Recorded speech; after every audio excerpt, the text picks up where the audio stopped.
Next up on the chopping block is 1983's The Hunger, an erotic goth horror film starring Catherine Deneuve, David Bowie, and Susan Sarandon. And for a film with such a star-studded cast, I was surprised to see how little it actually performed. It follows Miriam and John, two vampires that pose as classical music teachers in the middle of New York. They first met in Greece like 200 years ago, where she promises John eternal life if he agrees to be her lover. Things are going great until suddenly John starts to lose sleep and age rapidly.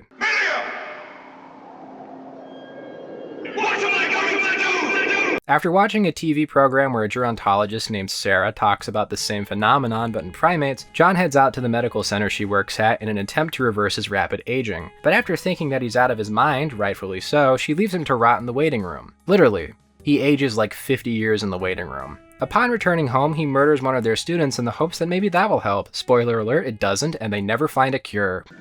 John?